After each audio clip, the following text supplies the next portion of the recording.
Hello everyone, welcome to the lecture series of computer networks.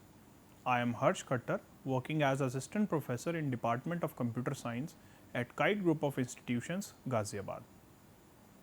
In last class, we were discussing about the methods for multiple accessing in a network, which is a part of data link layer.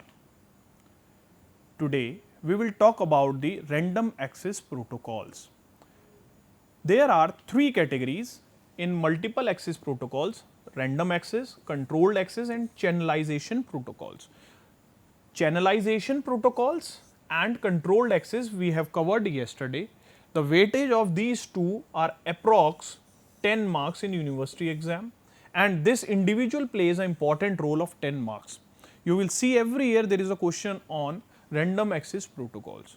So, today our focus is on the random access protocols.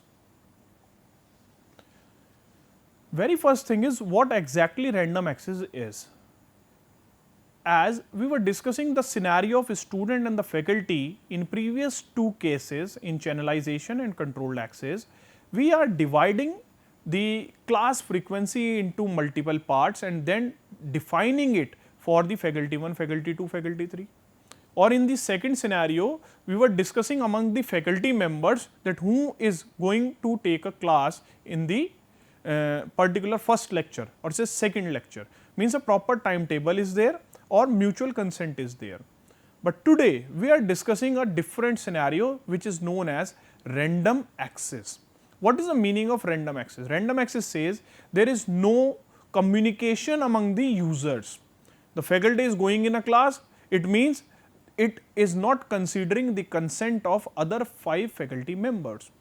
If I wake up at 12, I am going in a class at 12. So, might be another faculty member is already there from 11:30. So, I am not bothering about. So, this is known as the random access method. It means how we can identify it as a random access. There is no superior, no inferior one, all are equivalent, all stations in the network. If there are 10 users, then all the 10 users are equivalent. There is no superior node. So, no station is superior, no station has higher priority among the other ones. We are not defining any sort of priority, like we have seen there is a concept in polling about the primary station and secondary station. No, nothing difference is there among the users, and no control over the another stations. It is not possible that the first station is working and the second station is coming over it, that yes, I am a higher priority process, or yes, I will take a control over you, you leave the network. No. So, this is a completely random access methods under the multiple access control. The transfer of the data by sensing the medium, either it is free or busy. So, here how we are sending the data? We do not have timetable, we do not have the frequency division or time division or code division. We are not discussing about any reservation protocol or polling or a token mechanism to go to the class or send the data. So, how we will identify this? The best thing is, yes, I am sensing the class. If there is no faculty member in a class, I am going to take a class. Okay? So, this is known as the method of sensing before sending. I am sensing the network before sending the packet. If a network is free, no other user is using the network, I will check the network bandwidth and I am sending the data. Now, what is the issue in this? Might be there is another user who is accessing the network and I am continuously waiting for my turn. Means at 12 I am inside, I am going to the front of the classroom and I have seen, yes, one faculty member is there inside the class. Means the network is busy. If a network is busy, then the user will wait for its turn. How he will get notified that the faculty is leaving a class? No notification is there. It means again I have to go after 10 minutes to check, yes, a faculty is there in a class or not? Yes, still one faculty is there. After 10 minutes again I am going in a class, I am checking, yes, again a faculty is there. Now, I am standing outside the class to notify it, yes, once you will go out from the class, I will go into the class, I will come to the class for the lecture purpose. So, this is the way how I am continuously sensing the network to send the data. So, this is known as sensing the medium.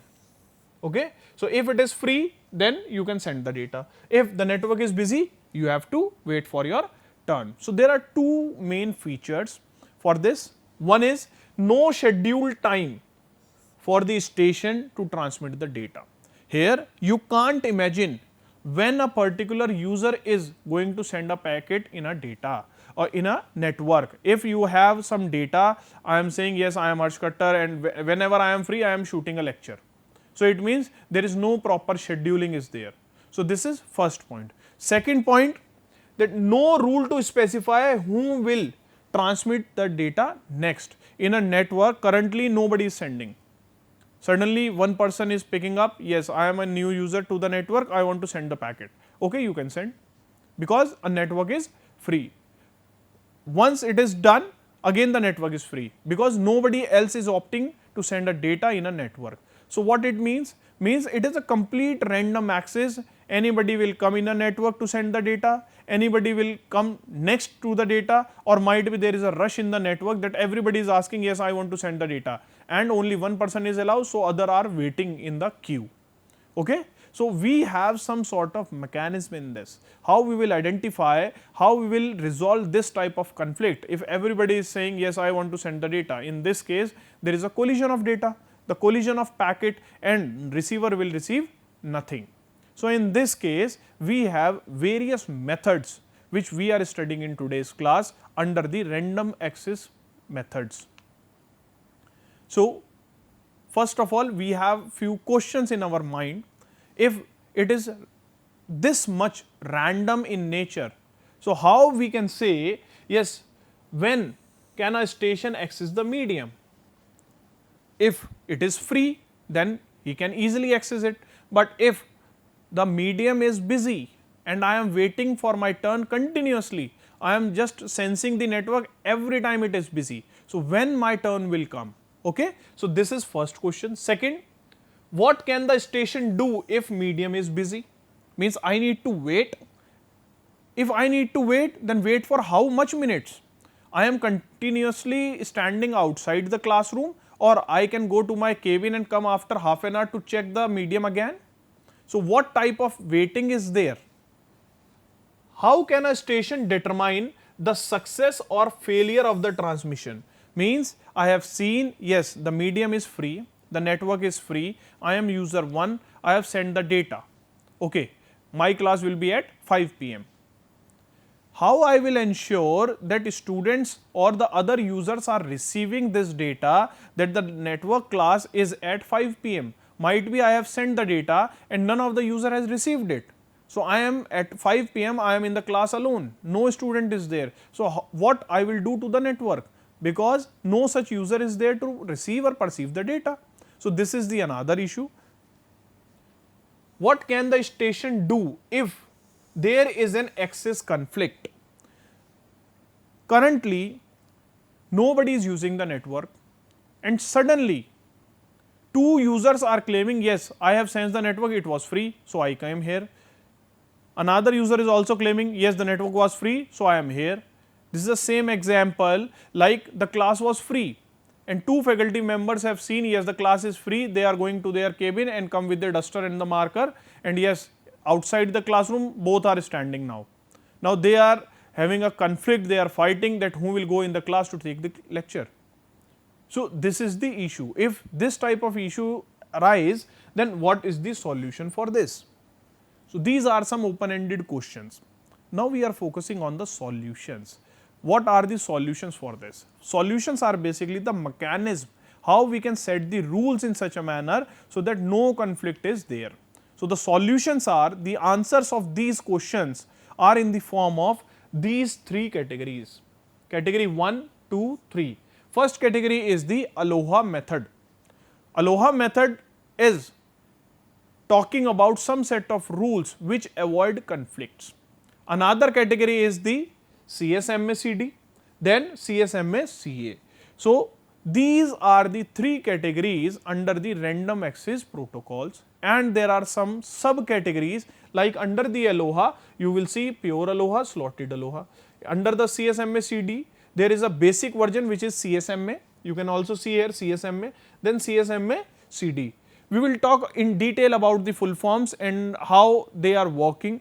This is the carrier sense multiple access collision detection. Yes, the collision has happened and this is the collision avoidance. Okay. So, these are the methods under the random access protocol. Now, we will see it one by one, that what is the role of Aloha, what are the protocols under this, then CSMA, then CSMA CD and then CSMA CA. So, in the coming few minutes, we are only discussing about the Aloha and CSMA. CSMA CD and CSMA CA, we will discuss this in next class. So, now focus on the Aloha. What are the rules under Aloha medium? If you discuss this among your friends, if it is happening in their class, already discussed in the class, so might be some of the students are unable to understand what is there inside the Aloha model. So, I am taking some few basic examples here to discuss the concept of Aloha, how the pure Aloha, slotted Aloha are used in the multiple access control model. Aloha, this basically originates in the early era of the networks, means I am talking about the 1970s. This was the original version which is known as the pure Aloha. Under the University of Hawaii, the few scientists were working on it and they are saying this is the basic or the simplest model. What this model is saying? This model is saying whenever user wants to send the data, they can send. So, what is the rule in this? Means we are saying no rule to send the data. Suppose I am available, I am going in a class to take the lecture. What will happen? If a class is free, I will take a class. If already faculty is there, then again I am going inside the room and I start my lecture. So, what is the outcome? One lecture is already going on and I am going inside the class and started my lecture. Means two faculty members are delivering their lecture at same time in a same class. So, what you will understand? Nothing. It means there is a situation of conflict. So, yes, this is the approach of pure Aloha. Pure Aloha says yes, any station can use the network anytime, can use the channel anytime. Yes, there are chances of collision or there are chances of successful delivery of the packet. So, it depends. So, means this is complete hit and trial method. So, here you can just imagine the scenario and you can yourself imagine that how many conflicts can be possible. As the number of users will increase, the ratio of conflict will also increase. If there are 10 faculty members, the conflict can be more. If there are 100 faculty members, the conflict will be much more. Okay? So, here like it is station A, station B, station C, station D, and these stations as per their will they are sending the packets. So, suppose the first one is sending the data.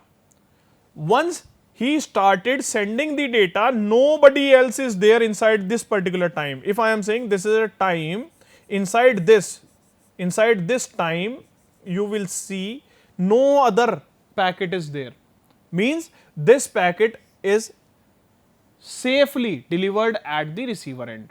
Similarly, after this C started sending the data, that is okay. Again this white blocks are representing the successful delivery, but at the same time after this, at this particular time you can see here no conflict is there. After this,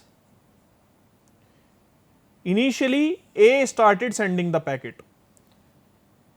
At this point B also starts sending the packet, D also starts sending the packet, means at the same time multiple faculty members are there. I can just take one more scenario to explain this. Suppose this is your class and this is the time. At 9, nobody was there in the class. Faculty A will go, he started his class. Till 10, he has taken the class, no conflict is there. He has seen, yes, nobody is there. So, he also started the class from 10. Now, at 10:15, one faculty member B comes to the class and start delivering the class. A is in the class, B is in the class at 10:15, might be at 10:30.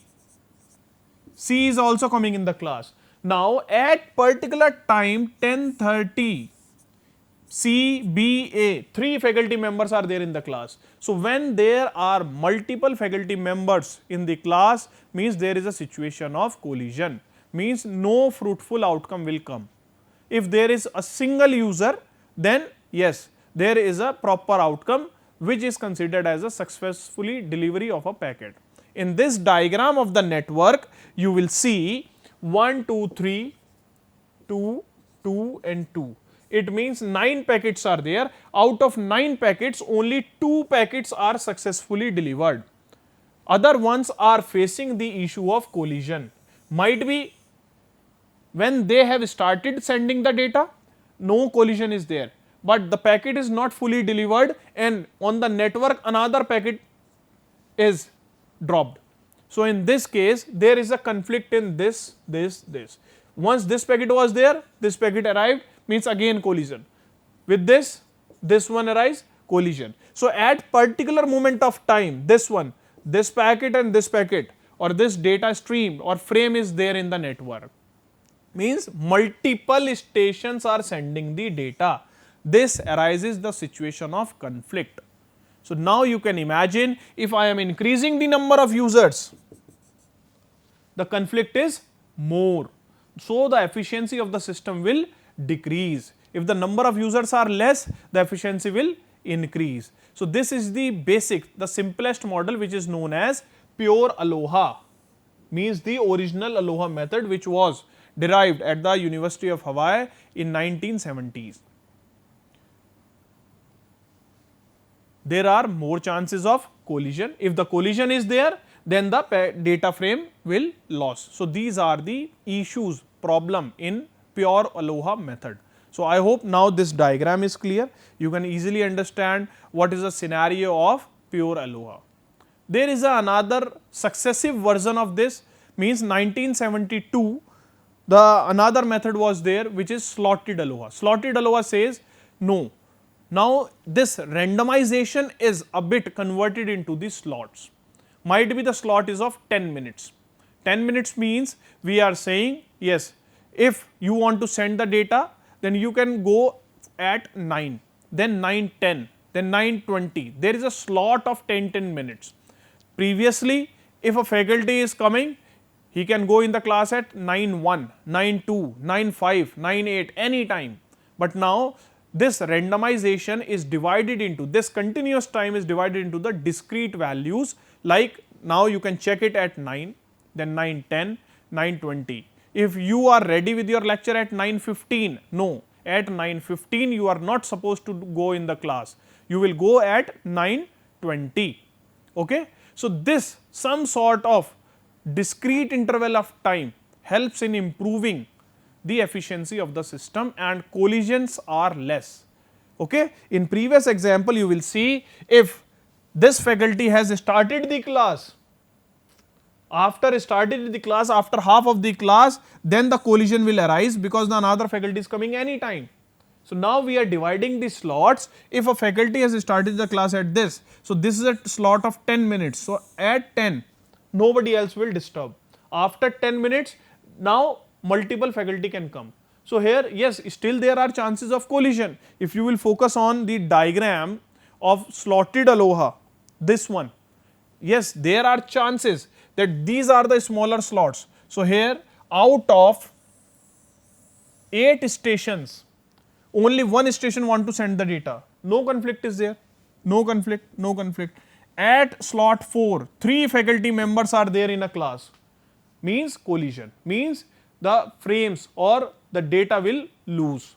At this point, 2 collision, then this is okay. Might be there is a scenario where no faculty is there in the class because nobody wants to take a class at that particular time, or might be it is a free time, or all the faculty members are doing lunch. So in this case, the class is free without any faculty member. Then after lunch, 3 faculty members are ready, they are moving to the class and there is a collision, then free, then free. So in this case, if you count the number of packets, then there is at least some sort of organization that the slots are defined. So that's why the name is SlottedAloha. means we are dividing the whole time interval into the discrete values which are the slots. So, here if a station failed to send the data, it must wait for the next slot. So, slots are defined. I hope now the difference is clear. If still you have any issue, let us focus on this slide. This is a quick recall of the pure Aloha and slotted Aloha. Here we are saying the pure Aloha says random transmission of data, means at any time user can send the data. Here we have the time slots. Okay. Here the collisions are more, in this collisions are less. If we talk about the performance or the efficiency of the system, generally we say that number of users and the number of packets at a particular instance of time in the system represents what is the efficiency. If one station is sending one packet at each time, means n stations are there, means n packets are there, it means more collision is there. So, the efficiency of pure Aloha is something 18.4, and when we convert it into the slots, then the performance is doubled, means the efficiency is double. 2 into 18.4, that is 36.8. So, this is the efficiency. Rest you can refer the reference, this book, you will get more differences among the pure and slotted Aloha. This is the first part. Now, there is another mechanism. Can we apply some other formulas on this, other rules on it? Yes, we can apply. So, the answer is CSMA. CSMA says we are sensing that there is any faculty in the class or not. Now, previously we are saying yes, just go to the class. We are not bothering about any faculty is there in the class or not. If there is faculty in the class, still we are moving in the class, which is not as per the faculty rules. Yes, if one faculty is in the class, wait for it. So, we are just sensing the nodes. First we are sense or listen that any other faculty member is there in the class, any other station is there in the network who is sending the data. If it is yes, then I have to wait for my turn. So, here I need to check either the network is busy or not. If it is busy, I have to wait. Now, for how much time I have to wait? I am continuously sensing it, I am waiting for my turn and still I am not receiving it. So, what is the rule? I have to wait for 1 minute, 2 minutes, 5 minutes or 1 hour. So, there are some internal methods or the categories under the CSMA. Carrier sense multiple access. First we need to sense the medium, is it free or not. So, if we are not sensing, host A is sending the data, host B is sending the data and there is a collision. So, how we can sense the data? Carrier sense multiple access. There are 3 rules under this. Rules are defined based on the sensing. Take one scenario. I am discussing this. Suppose A have sense that nobody is in the class and A starts lecture delivery. Now, once as the time passes, you can understand this as a time t. So, this is 0 minute 1, 2, 3. So, A is increased with the time.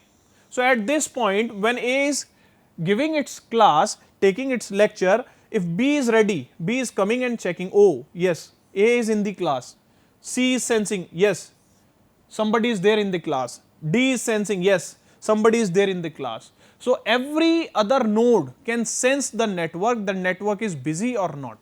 And this particular time of sensing, suppose D starts working here, at this point D seeks the class is empty or not, the class is busy or not. So, this time from this to this is known as vulnerable time, means there are chances of collision if D starts sending the packet, because A is already sending a packet or using a network. So, here this is the important concept to understand. The principle of CSMA is sense before transmit or listen before speak or listen before talk. This is the formula. Now, for how much time we need to sense it? There are 3 models. One is, if a faculty is there in a class, I am continuously standing outside the class and waiting for my turn. Continuous sensing, always sensing method. This is known as P persistent CSMA. In P persistent, a station continuously sense the channel whenever a network will be free, whenever a class will be free, I will use the network or move inside the class. This is continuous, one persistent model, which is wasting the bandwidth. Another one, P persistent. Okay, I go to the class, I am saying yes, faculty is there, I will come after 10 minutes. Again faculty is there, again I am coming after 10 minutes. So, this 10 minute is basically the time which I am using for the sensing purpose. Regular interval of time, this is known as P persistent model. Another one is non-persistent model. Okay, I am free, I am going outside the class, seeing yes, faculty is there, I am coming after random time, might be 10 minutes, okay, faculty is there in the class, I am coming after 1 hour, yes, faculty is a class, no, I am moving inside the class. So, this is the random one, non-persistent, there is no proper formula to check the or sense the network. P means at a particular P time, particular period of time, continuous, non-continuous, random order. So, these are the three variants of basic CSMA. So, if I talk about the summary, till now we have discussed about the only Aloha, what is random access, then what are the methods under this, difference between pure and slotted Aloha, efficiency. If the efficiency of pure Aloha is this, then the slotted Aloha is doubled. And yes, persistent one is this is P persistent, where we are talking about the particular time duration, and if we are talking about the non-persistent. So, you can see the difference, the efficiency is much more. Do we have other methods? Yes, we have two methods which are remaining. One is the CSMA CD and CSMA CA. We will discuss these two methods in next class. So, one question for you is, if you are making your own network, which scheme you will prefer, Aloha or CSMA? Inside CSMA, one persistent, or P persistent or non-persistent. So, this is open-ended question for you. That is all from my side. Thank you.